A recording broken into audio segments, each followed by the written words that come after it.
कहेंगे क्योंकि ये बिरसा बाबा और विशेषकर उनकी धरती है, भगवान बिरसा मुंडा की धरती है, तो हम एक लाइन कहेंगे, बिरसा मुंडा की शहादत के बाद इस राज को क्या मिला? क्या माननीय मुख्यमंत्री उस कानून को मानते हैं? जी नहीं, धज्जियां उड़ाते हैं। उस कानून की धज्जियां उड़ाते हैं। उनका जमीन रांची में, उनका जमीन रामगढ़ में, उनका जमीन बोकारो में, उनका जमीन धनबाद में, उनका जमीन दुमका में, 5 जिला में हम जानते हैं, बाकी आप जानते हैं। किसान का बेटा है, हमारा कौम भी जो कुर्मी का अर्थ आता है कोड़ना यानी मिट्टी कोड़ना, तो हमको भी लगता है चाहे आदिवासी की समस्या है, चाहे गैर आदिवासी रहे, मूलवासी रहे या ओबीसी रहे, किसी की रहे, पहली समस्या जमीन की है। आज हमारी जमीनों को जबरन कब्जा किया जा रहा है, आज जबरन हमारी जमीनों पर फैक्ट्री लगाई जा रही है, आज जबरन हमारी जमीनों पे सड़क पार किया जा रहा है। इसलिए हम लोग सबसे पहले जमीन कानूनों को सुधार करेंगे। अगर जमीन रहेगा तभी हम जिंदा रहेंगे, नहीं तो किसी रेलवे प्लेटफॉर्म में वो कटोरी लेके क्या बोलते हैं, गुलगुलिया, हालांकि माफी चाहते हैं शब्द के लिए, लेकिन जो सच्चाई है कहते हैं वो गुलगुलिया कोई बंजारा बोलता है, वही हमारा और आपका जीवन होगा। वो केवल वो कहते हैं हाथी के दांत खाने के अलग होते हैं, दिखाने के अलग है। तो माननीय हेमंत जो वो दिखाने के लिए दाढ़ी बढ़ाया है, पांव देखिएगा यहाँ सेविंग हुआ है। पूरा समाज और एक तरफ मुख्यमंत्री, आपको नहीं लगता है अगर सच में अगर वो संथाल हितैषी ही होते हैं तो चंपई कुर्मी थोड़ी थे, चंपई सोरेन कुर्मी थोड़ी थे, चंपई सोरेन कोयरी तेली थोड़ी थे, चंपई सोरेन भी संथाल समाज के ही बेटे थे। अभी थोड़ा नया नया नियम कानून आया है, शब्द का थोड़ा पाबंदी है। जो लोग पकड़े जाएंगे वो कितना बड़ा वीआईपी का है ना रहे, गजाड़ में फेंक देंगे। और आज आपको फिर से कहेंगे, अगर झारखंड को बदलते हुए देखना चाहते हैं तो हम नहीं कह रहे हमारे लड़कों को, आप जिसको भी एमपी एमएलए सीएम बनाइए वो रिस्की होना चाहिए, रिस्की होना चाहिए।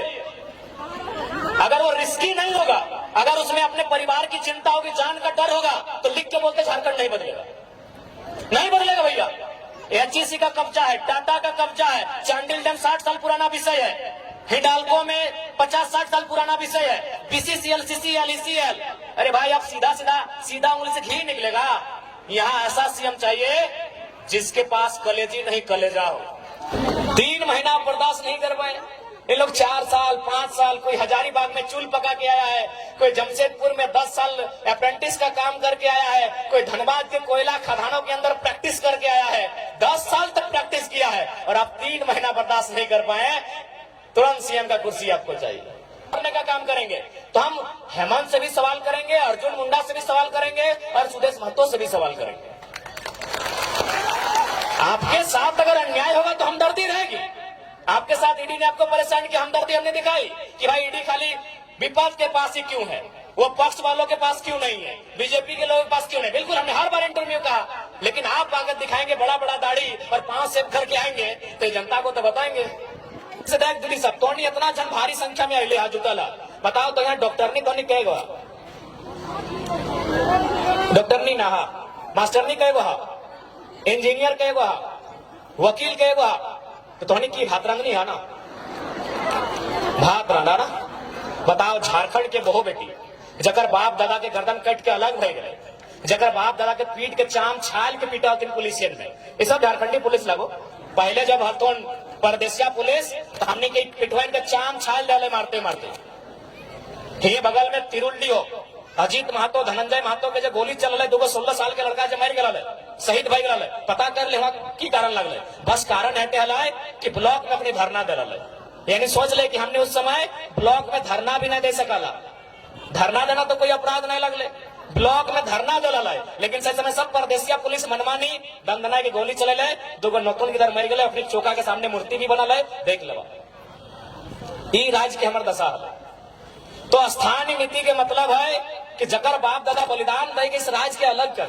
आज अगर घर बहु बेटी बताओ, वो मास्टरनी बने के मौका नहीं मिलो, ओकरा वकील बने के मौका नहीं मिलो, और कितना महीना अगर कोई काम भी तोहनी के मिलो, तोहनी की काम मिल तो मैं को देखी सादा लोग अगर हरा पार देख लला, सफेद साड़ी और हरा रंग का पार, तो समझ लीजिए वो मलेरिया फलेरिया की टैबलेट बांटने वाली दीदी है। वो झारखंड की बेटी है, नो डाउट, एकदम 100 या 99% वो लेडीज जो है वो झारखंड की बहू या बेटी है। महीना कितना, 4000 5000। एक वो साड़ी का रंग गुलाबी है, अगर गुलाबी साड़ी देख लिया गांव घर में तो समझ लीजिए वो क्या काम कर रही है ना, वो जल सहिया है।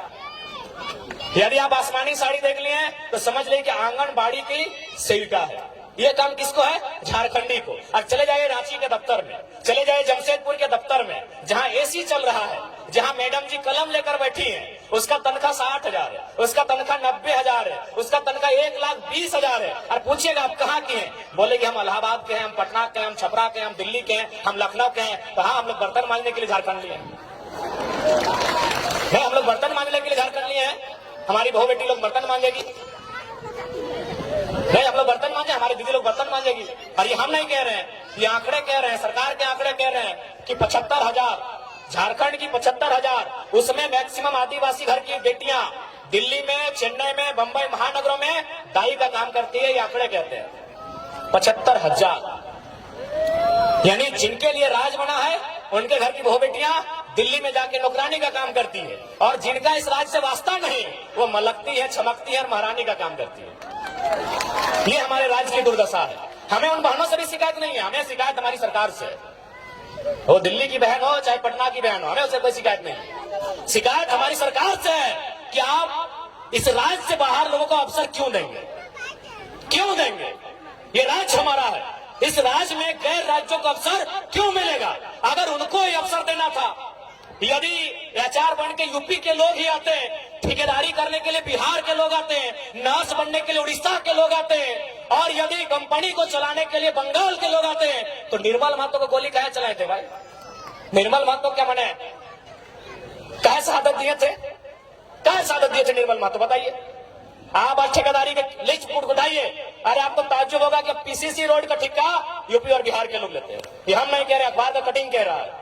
80% पीसीसी रोड का ठेकेदारी अब यूपी और बिहार के लोग झारखंड में करते हैं। तो झारखंड के लोग क्या करेंगे? देखो, जिनको हमारी बात बुरी लगती है लगे भैया, लेकिन जो जेन्युइन बात हम वही कहते हैं। हम आपके राज्य में एगो जल मीनार का ठेका नहीं ले सकते हैं, हम आपके राज्य में एगो नली का ठेका नहीं ले सकते हैं, और आप हमारे राज्य में 100 किलोमीटर 150 किलोमीटर तो पीसीसी रोड का ठेका लेते हैं। क्या है भाई, ये व्यवस्था कैसे चलेगी? ये कौन सी व्यवस्था है बताइए आप? ये कौन सी व्यवस्था है? ये कौन सा अलग झारखंड राज्य है? इसलिए झारखंड राज्य अलग नहीं हुआ। इसलिए आज हमारी लड़ाई किसी गैर राज्य से नहीं है। जो लोग गैर राज्य के हैं वो हमारे बड़े भाई समान है। हमने शुरू से कहा है, बिहार हमारा मंझला भाई है, बंगाल हमारा बड़ा भाई है, और उड़ीसा हमारा संजला भाई, हम तो छोटा भाई है, 4 भाई हम लोग। लेकिन ये भी तो नियम है, ये भी नियम है ना कि अगर 4 भाई में खेत का बंटवारा हो जाए तो क्या बड़ा भाई छोटा भाई का खेती करता है? सिंपल बात है भाई। यहाँ लड़ने झगड़ने की कोई बात ही नहीं है, यहाँ बिहारी झारखंडी और बंगाली झारखंडी करने की बात ही नहीं है, सिंपल सा बात है। अभी अगर 4 भाई में अगर जमीन का बंटवारा हो गया तो क्या बड़ा भाई जबरदस्ती छोटा भाई को खेत काट के ले जाएगा क्या? सिंपल सा बात है। तो बंटवारा हो चुका है, किसी के पास 94,000 वर्ग किलोमीटर है, किसी के पास 88,000 वर्ग किलोमीटर है, किसी के पास 1,55,000 वर्ग किलोमीटर है, हमारे पास सबसे कम 79,000 वर्ग किलोमीटर है। हमारी जमीन पे नजर नहीं गड़ाइए, हमारी जमीनों पे नजर नहीं गड़ाइए, हमारे खदानों पे जमीन नजर नहीं गड़ाइए, हमारे रोजगार पे नजर नहीं गड़ाइए, हमारी परंपरा हमारी संस्कृति पे नजर मत गड़ाइए। हमारी लड़ाई कहीं गलत नहीं है, क्योंकि हम लोग कमजोर हैं, इस बात को मानिए। क्योंकि ये निर्मलदा का दौर नहीं है, ये गुरु जी का दौर नहीं है, ये बिरसा भगवान का दौर नहीं है, पर हमारे नेताओं की गलती के कारण, हमारे नेताओं के लालच के कारण हम लोग हैं कमजोर। अब लालच ही कहिएगा ना। अब बताइए, नेताजी गए हैं आपके वोट से जीत के और पार्टनरशिप कर रहे हैं विष्णु अग्रवाल से, नाम आपको मालूम है, छोड़िए कि गलत बोल रहे हैं। अरे आपको पार्टनरशिप ही करना था तो दमयंती मुंडा से करते, देवेंद्र महतो से करते, जो लोग आपको वोट दिया है। क्या गलत बोल रहे हैं? हमारे नेताओं की उदासीनता, हमारे नेताओं की स्वार्थ नीतियां आज हमारे इस राज्य को कंगाल कर रही है। आज देखिए माननीय मुख्यमंत्री का उदाहरण लीजिए। क्या आपको लगता है, मैं आज आदिवासी समाज से ये सवाल करता हूं, और आदिवासी नहीं, आदिवासी में भी आप 35-36 प्रकार के समुदाय आते हैं, सवाल करता हूं, क्या पूरा समाज और एक तरफ मुख्यमंत्री, आपको नहीं लगता है अगर सच में अगर वो संथाल हितैषी ही होते हैं तो चंपई कुर्मी थोड़ी थे, चंपई सोरेन कुर्मी थोड़ी थे, चंपई सोरेन कोयरी तेली थोड़ी थे, चंपई सोरेन भी संथाल समाज के ही बेटे थे। 3 महीना बर्दाश्त नहीं हुआ, अरे खुद तो बाहर आ गए, भाभी को भी लड़ा दिए गांडे से।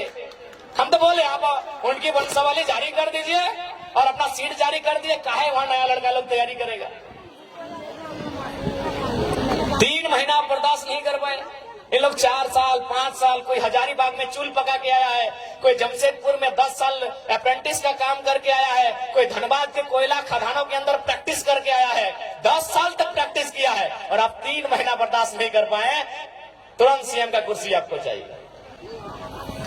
और आगे चुकी है थोड़ा सा लोग आगे बहुत अच्छा माननीय मुख्यमंत्री जी दिखाने भी लगे, बड़ा बड़ा दाढ़ी पका पका के, जिसे जेल में सुविधा नहीं था। मैं आपको कहूंगा ध्यान से देखिएगा, वो केवल वो कहते हैं हाथी के दांत खाने के अलग होते हैं, दिखाने के अलग है। तो माननीय हेमंत दा जो वो दिखाने के लिए दाढ़ी बढ़ाया है, पांव देखिएगा यहाँ सेविंग हुआ है, पांव देखिएगा। क्योंकि लोग आपको बताएंगे कि जेल में सुविधा नहीं थी, जेल में हमारे साथ वहां भी अत्याचार हो रहा था, गरीब आदिवासी है वहां भी अत्याचार हो रहा था। ध्यान से उनके पांव को देखिएगा, ईमानदारी से बोल रहे आप चेक कीजिएगा, पांव का सेविंग हुआ है। ये दिखाना होगा ना भैया, आप नोट नहीं किए, आप भावनाओं में बह गए कि चलिए बाहर आ गए हैं। ठीक है, उनके प्रति अगर जेल में थे हमारी भी हमदर्दी है, लेकिन अगर वो राज को छलने का काम करेंगे, केवल अपने परिवार का जेब भरने का काम करेंगे, तो हम हेमंत से भी सवाल करेंगे, अर्जुन मुंडा से भी सवाल करेंगे और सुदेश महतो से भी सवाल करेंगे। आपके साथ अगर अन्याय होगा तो हमदर्दी रहेगी। आपके साथ ईडी ने आपको परेशान किया, हमदर्दी हमने दिखाई कि भाई ईडी खाली विपक्ष के पास ही क्यों है, वो पक्ष वालों के पास क्यों नहीं है, बीजेपी के लोगों के पास क्यों नहीं। बिल्कुल हमने हर बार इंटरव्यू कहा, लेकिन आप आकर दिखाएंगे बड़ा बड़ा दाढ़ी और पांव सेव करके आएंगे तो जनता को तो बताएंगे। तो इसलिए देखिए, उसके बाद सबसे महत्वपूर्ण, आज अगर इस राज को बचाना है, एकदम स्पष्ट जान लीजिए, अगर झारखंड राज्य को संरक्षण देना है, यदि झारखंड राज्य को सुरक्षित करना है, तो आपको ज्यादा नहीं सोचना है, ज्यादा दिल्ली बंबई और यह पूरे राज्य को नहीं सोचना है। आप बस झारखंड नाम को पढ़िए, उस झारखंड नाम बनने की जो उसके पीछे जो तथ्य है उसको समझिए, उस झारखंड राज्य के साथ जो फीलिंग्स है उसको समझिए। झारखंड, आप ज्यादा दिमाग मत दौड़ाइए। झारखंड यानी झारखंड, झाड़ मने ये देखिए पहाड़, झाड़ यानी जंगल, झाड़ यानी जंगल, यानी सबसे पहले अगर झारखंड को बनाना है तो वन कानून में सुधार कीजिए और बिल्कुल वनों को बचाइए। और दूसरा, अगर झारखंड को बचाना है तो खंड यानी जमीन, जमीन यानी सीएनटी का कानून, जमीन यानी सीएनटी का कानून, जमीन को बचाइए। यदि झारखंड को बचाना है तो नौकरी तो बाद में होगा ही, नौकरी को हम सेकेंडरी मानते हैं, भले आप कैसा, आपका अपना ओपिनियन है, हम खेत को प्राइमरी मानते हैं। क्योंकि अगर हमारे पास अगर नौकरी नहीं रहेगी, जो कि संभव भी नहीं है कि हर नौजवान के पास होगी, लेकिन हर नौजवान के पास उसके बाप के नाम से एक बपोती जमीन का टुकड़ा रहेगा। आज वर्तमान सरकार की क्या घोषणा पत्र में है कि जीएम लैंड क्या वो मालगुजारी रसीद कटाएंगे। जीएम लैंड शायद नौजवान नहीं समझते हैं, समझना चाहिए, क्योंकि नौजवान थोड़ा इंस्टाग्राम वाले हो गए, नौजवान थोड़ा फिल्टर वाले हो गए, नौजवान थोड़ा फेसबुक वाले हो गए, इसलिए पता नहीं जीएम लैंड समझते हैं कि नहीं। देखिए, चूल पका हुआ दादाजी लोग जीएम लैंड समझते हैं। जीएम लैंड यानी हमारे बपोती जमीन, जीएम लैंड। देखिए, यहीं से सवाल सुनिए, अभी तक रसीद नहीं कटा रहा, सरकार का ये घोषणा था, उससे नुकसान क्या को सुनिए। पहला बात, जीएम लैंड किसी सरकार की नहीं है। हम तो स्पष्ट कहते हैं कि कोई भी जमीन किसी सरकार का नहीं है, कोई जमीन किसी सरकार का नहीं है। पता है क्यों? न सरकार बना है 15 अगस्त 1947 को। आएंगे आज देखिए, असूरी जनजाति, हमारे पास जो ट्राइब की लिस्ट है उसमें एक 8 लिस्ट है जिसमें प्रिमिटिव ट्राइब आते हैं, जिसमें असूरी जनजाति आती है। क्या आपको मालूम है असुर लोग अभी कहाँ है, कितनी संख्या में है, उनकी भाषा कहाँ है? नहीं, खत्म हो रहा है। क्योंकि देखिए, जैसे जैसे दूसरे राज्यों के लोग हमारे बीच आएंगे, नो डाउट मानसिक रूप से, हर स्तर से, बौद्धिक रूप से वो हमसे आधुनिकता के मामले में अच्छे हैं, हमसे अच्छा जीवन यापन करते हैं, तो उनके प्रेशर में, उनके दबाव में फाइनली दौर ऐसा आएगा कि हमारे लोग अपनी भाषा संस्कृति को खोते चले जाएंगे। हमारे लोग अपनी भाषा संस्कृति, अपने परंपरा को, अपनी पहचान को खोते चले जाएंगे। इसीलिए यदि झारखंड को बचाना है तो सबसे पहले झारखंड यानी जंगल और दूसरा जमीन। झारखंड में वही लिखा है, झाड़ यानी जंगल और खंड यानी जमीन का टुकड़ा। अगर जमीन के टुकड़े को आप बचा लेते हैं तो झारखंड ऐसे बच जाएगा। काहे की झारखंड की मैक्सिमम जमीनें सीएनटी में आती है, झारखंड की मैक्सिमम जमीनें एसपीटी में आती है। अगर बाय द वे संविधान का दायरा में भी रह के अगर 10% लोग जेपीएससी में चले आते हैं, 10% लोग किसी बहाली में चले आते हैं, तो भैया उनको नौकरी तो भले झारखंड में करेंगे, लेकिन भाड़ेदार बनकर हमारे भाड़े के घर में रहना होगा। समझिए बात को। भले वो कोई सरकारी नौकरी करे, बीडीओ बन के आए, सीओ बन के आए, या डीओ बन के आए, या डीएसपी बन के आए, लेकिन सीएनटी जमीन है। और सीएनटी जमीन यानी आदिवासी का जमीन गैर आदिवासी नहीं खरीदेगा, एससी का जमीन गैर एससी नहीं खरीदेगा, महतो का जमीन गैर महतो नहीं खरीदेगा, जो भी सीएनटी में आते हैं, मुंडा का जमीन गैर मुंडा नहीं खरीदेगा। तो सीएनटी का मतलब ही है कि आपकी जमीन को बचाना। और स्पष्ट कहेंगे, चूंकि ये बिरसा बाबा और विशेषकर उनकी धरती है, भगवान बिरसा मुंडा की धरती है, तो हम एक लाइन कहेंगे, बिरसा मुंडा की शहादत के बाद इस राज्य को क्या मिला? बिरसा मुंडा, भगवान बिरसा मुंडा की शहादत के बाद इस राज्य को क्या मिला? दमयंती दी, आप ही बताइए, एक लाइन में बताइए कि भगवान बिरसा मुंडा जैसे उनकी शहादत 1900 में हुई, पूरी 1900 में ना, जैसे उनकी शहादत 1900 में हुई, इस राज्य को क्या मिला? इस राज्य को मिला सीएनटी कानून। भगवान बिरसा मुंडा के शहादत के कारण इस राज्य को सीएनटी कानून मिला, क्योंकि उन्होंने अध्ययन किया कि बिरसा मुंडा क्यों लड़े। न बिरसा मुंडा लड़े दीकू के खिलाफ, बिरसा मुंडा लड़े यहाँ के जो लोग हैं आदिवासी मूलवासी, उनकी जमीनों को बचाने के लिए, उन जमीनों पे लगान ना देने के लिए। वो जमीन अंग्रेजों को नहीं देंगे, उस पे लगान नहीं देंगे, वो जमीन उनकी है, इसीलिए कानून बना सीएनटी। अब एक बात तय है, यदि आप भगवान बिरसा मुंडा को मानते हैं तो हेमंत सोरेन को नहीं मानना होगा। नहीं, आप तय कर लीजिए। हम तर्क दे रहे हैं, हम तर्क दे रहे हैं भैया, हम ऐसे आप ताली मत पीटिए, हम तर्क दे रहे हैं। विशेषकर हम आदिवासी समाज से कहेंगे, यदि बिरसा मुंडा आपका आदर्श है तो हेमंत सोरेन आदर्श नहीं है। क्यों नहीं मालूम है? क्योंकि बिरसा मुंडा या सीएनटी कानून को समझिए, तो सीएनटी कानून में क्या कहता है कि आदिवासी, मैं आदिवासी पे ही बात करता हूँ, कि एक आदिवासी का जमीन एक आदिवासी खरीदेगा, एक आदिवासी का जमीन आदिवासी खरीदेगा, लेकिन उसी थाना में, चलिए उस समय थाना तब जिला बन गया है, या फिर हम प्रखंड मान लेते हैं, चलिए हम ऐसे कानून में क्या है नहीं मालूम है, हम सपोज दैट जिला ही मान लेते हैं कि एक आदिवासी का जमीन उसी जिला उसी प्रखंड के एक आदिवासी को खरीदना है। तो हेमंत सोरेन तो रामगढ़ जिला के थे, दुमका में क्या खरीदे? तर्क से बात कीजिए, ऐसे हवाई बात नहीं करेंगे। इसका मतलब वो बिरसा भगवान खुद नहीं मानते हैं। हेमंत सोरेन खुद देखिए, माला चढ़ाने से बिरसा भगवान के आप अनुयायी नहीं हो गए। अगर हेमंत सोरेन जी ने बिरसा भगवान पे माला चढ़ा दिया तो उसके अनुयायी नहीं हुए। वो चाहते क्या थे? वो उनके मरने के बाद जो कानून बना, क्या उस कानून को हेमंत सोरेन मानते हैं? मेरा एक ही सवाल है। बिरसा भगवान के मरने के बाद एक कानून बना, उस कानून का नाम है छोटा नागपुर टेनेंसी एक्ट। वो कानून तैयार होना स्टार्ट हुआ 1902 में और फाइनल हुआ नवंबर का महीना 1908 में। ये कानून बना बिरसा भगवान की शहादत के बाद। तो क्या माननीय मुख्यमंत्री उस कानून को मानते हैं? जी नहीं, धज्जियां उड़ाते हैं। उस कानून की धज्जियां उड़ाते हैं। उनका जमीन रांची में, उनका जमीन रामगढ़ में, उनका जमीन बोकारो में, उनका जमीन धनबाद में, उनका जमीन दुमका में, 5 जिला में हम जानते, बाकी आप जानिए, बाकी आप जानिए, बाकी भैया आप जानिए। देखिए, आज लोगों को हमसे हालत इसलिए खराब है कि हम सरल शब्दों में लोगों को बहुत गहरी गहरी और रहस्यमयी बातों को समझा देते हैं। जो बातें उलझी हैं उन बातों को सुलझाते हैं। इसीलिए आज हमें लोग जानते हैं कि ये लड़का लीडर तो है ही, साथ में टीचर का काम करता है। और समाज में आप लीडर पैदा होने दीजिए, टीचर पैदा मत होने दीजिए। इसीलिए लोग इतना केस करता है हम लोग के ऊपर। एक सिंपल सा बात है, हेमंत सोरेन आदरणीय मुख्यमंत्री, बड़े भाई उनको बोल रहे हैं, बिल्कुल बिरसा भगवान के सिद्धांतों को नहीं मानते हैं। अगर मानते हैं तो चलिए आपसे कहेंगे, आपने जिन वैसे भी आदिवासी का ही जमीन खरीदा, अभी कितना करोड़ों का था, बोकारो वाला तो पेपर भी देख लीजिए, कटिंग 20 करोड़ बताया जा रहा है उसका अनुमान।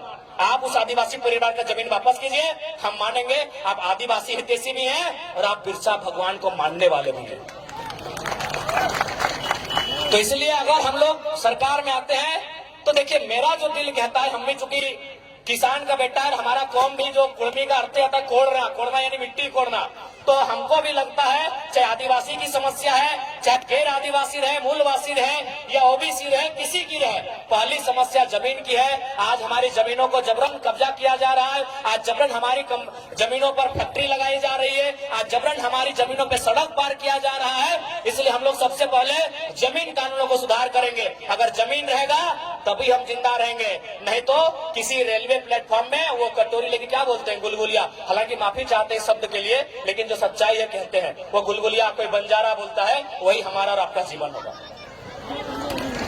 क्योंकि गुलगुलिया कोई नदी के किनारे पैदा नहीं हुए हैं, गुलगुलिया आकाश से टपके हुए लोग नहीं है, ना ही धरती को चीर के आए हैं, किसी और नर और नारी ने उनको जन्म दिया है। और वो नर नारी, उसका भी कहीं खेत खलिहान होगा, उसका भी कहीं बाग बगीचा होगा, लेकिन आज उसके पास नहीं है। शायद इसी प्रकार जैसा आज हमारे साथ हो रहा है, उसके साथ 100 साल पहले हुआ होगा। आज जिनको हम बंजारा कहते हैं, आज जिनको हम गुलगुलिया कहते हैं, आज जिनके पास मतलब सर ढकने के लिए छत नहीं है, जिनके पास कदम रखने के लिए एक बित्ता जमीन नहीं है, वो हमेशा ऐसे नहीं थे, वो हमेशा ऐसे नहीं थे।